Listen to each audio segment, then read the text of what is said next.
për herë ne kemi qenë një vend qesharak dhe kjo jo për faktin se jemi vend i vogël, siç justifikohen disa.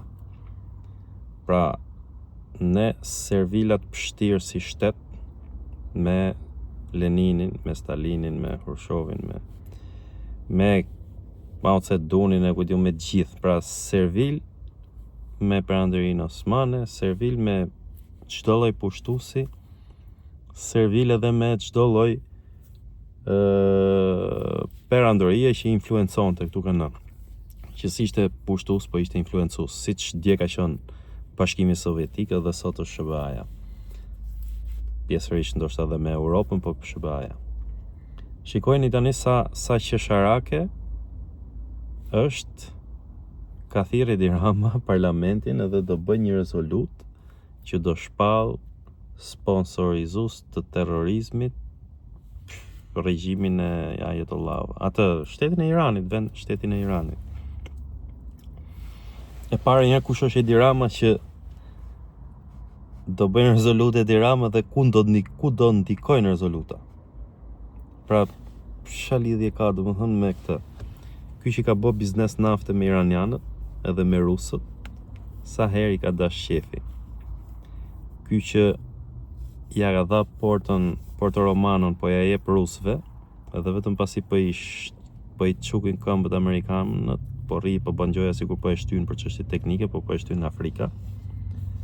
Del urdhëron top palacot e vet që ka deputet, se e lajmëroi vet, tha shtunë na dielën kur doli ajo podcasti vet atje, tha që do mlidhet parlamenti, pra i shkon në mendje këtij, nuk ka kush diskuton ose kush kundërshton parlament që ti thoj dikush ore, dakor të theti, të shkojnë mendja ty, po e ke mendu gabim, nuk do bëhet. S'ka shanse.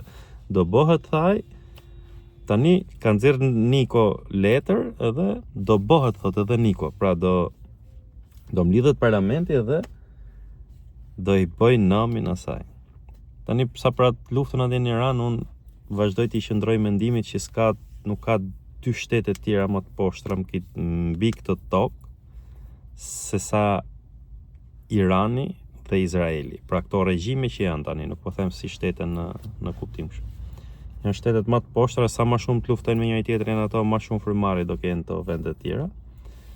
Megjithatë, e pam që hyri si gomar Trumpi aty i tërhequr nga Netanyahu. Edhe tani s'po di si dal më dhe ju thot tjerëve hajde i qik ju se na është bloku kjo ngushtica e Hormuzit. Midis gjithë këtyre problematikave të mëdhaja botërore, hyn si kunj ky servili i Shqipërisë, i vetmi servil në botë, i vetmi lëpirës në botë, 2 metra, i Amerikës edhe i Trumpit, personalisht i Trumpit. Pra nuk ka një lëpirës tjetër në botë, Donald Trumpi. Kjo tokë ka edhe shtete tjera më të vogla se Shqipëria. Ka edhe shtete tjera më të varfra se Shqipëria.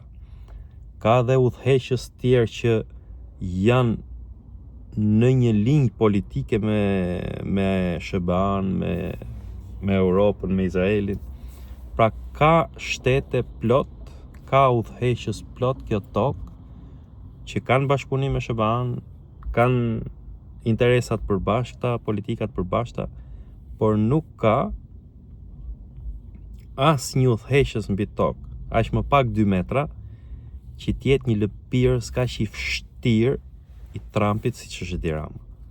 Vjen shumë keq për ju që e ndiqni, për ju që e besoni, po ky është një servil i fliqur, edhe kush e ka njohur mbrapa skenën e din fakt si servilose i Fatos Nanos e Ilir Metës i lëpinte për të ardhur këtu ku është sot. Por aktualisht sot njëherë, si s'ka turp një deputet i parlamentit Shqipërisë të shkojnë mrapa një dërdimen liku të këtij. Pra nuk e ka bë akoma Amerika, nuk e ka bë akoma Gjermania, nuk e ka bë akoma Franca. Ore nuk më dhimbë se të poshtër janë ata regjimi atyre Ayatollahëve. Jo kam thënë dhe po e përsëris prap.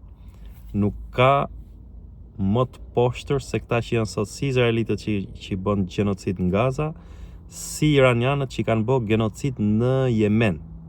Kanë vrarë fëmijë me uri. Pra ju kanë bllokuar ushqimin e kanë vrarë përmes urisë. Këtë gjë ka bo Izraeli në Gaza, këtë gjë ka bo dhe Irani në Yemen. Pra nuk ka më të poshtër më të flishëm se këta dy. Pra s'ka të bëjnë fare kjo se mos përpiqet në langaraq këtu që të më vejnë siklet me këtë pjesë. Nuk ka të bëjnë me këto. Që po mbroj Iranin unë, apo po mbroj këta, apo po mbroj. Nesër le ta shkatrojnë. Po nuk është aq kollaj dhe ajo se po i shohin vetë ata se si po i shkojnë punët.